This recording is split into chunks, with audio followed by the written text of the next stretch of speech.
this is angular momentum. Angular momentum depends on mass, shape, and also the speed of rotation. It gives the idea that what amount of rotation a body has. It also gives the idea how far is the axis of rotation from the body. It might be taken as the product of radius vector and the linear momentum vector. See, in the figure it's very apparent. This is the axis of rotation. Axis of, hope this is visible to you clearly. Axis of rotation. This is the point of application here. Radius vector would be considered from the axis to the point. The direction of momentum vector is small p, it's here.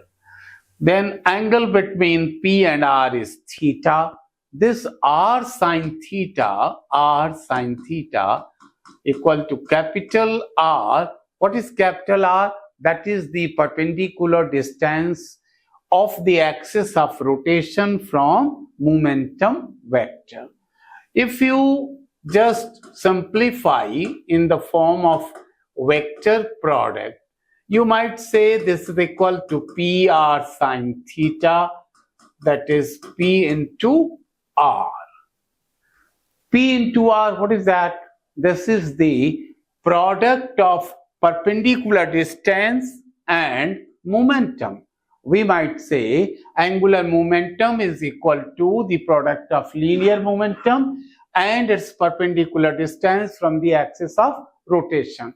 Sometimes it is also called moment of momentum. That looks very rhythmic in just utterance. Moment of momentum, but second momentum stands for linear momentum.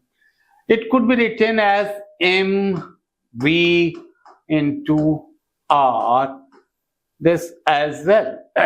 See, here P sine theta appears in the relation, not P cos theta. So you might say that this radial component doesn't contribute to angular momentum, only the tangential component is meaningful.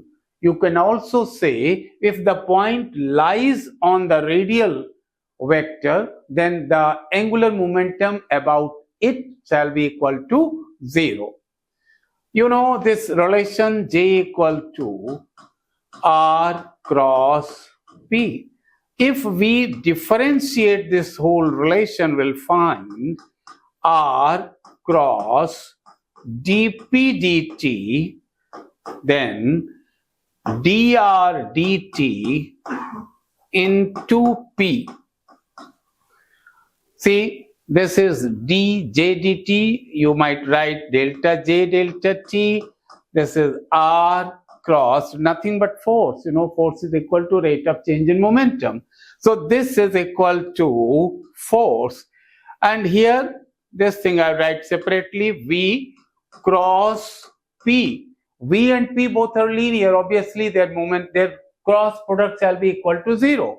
So V cross V, this whole thing vanishes over here. It's 0. And final result is this one. Delta J upon delta T, you know, this is called torque. You know, this relation, torque is equal to delta J upon delta T. So torque is equal to R cross F. Torque is equal to delta J upon delta T. This is also one relation between torque and angular momentum. This relation quite similar to force equal to dp dt. Regarding angular momentum, if you find the dimension from this relation, you'll find ml2 t minus 1. This will contribute to the dimension as kilogram meter square per second. But since this is something to do with rotation, angular velocity is there. Actual unit for this also is written as radian per second. This thing. This is the complete unit if we consider other relation for angular momentum. If we consider this relation, the unit we find is kilogram meter square per second. From dimensional point of view, both the units are same. Its dimension itself is very important. It has in fact the dimensional resemblance with that of Planck's constant. You know, Planck's constant is the backbone of modern physics. The whole quantum theory is based on this thing. And this resembles with angular momentum, so it becomes very important. It finds the application even in Kepler's second law also.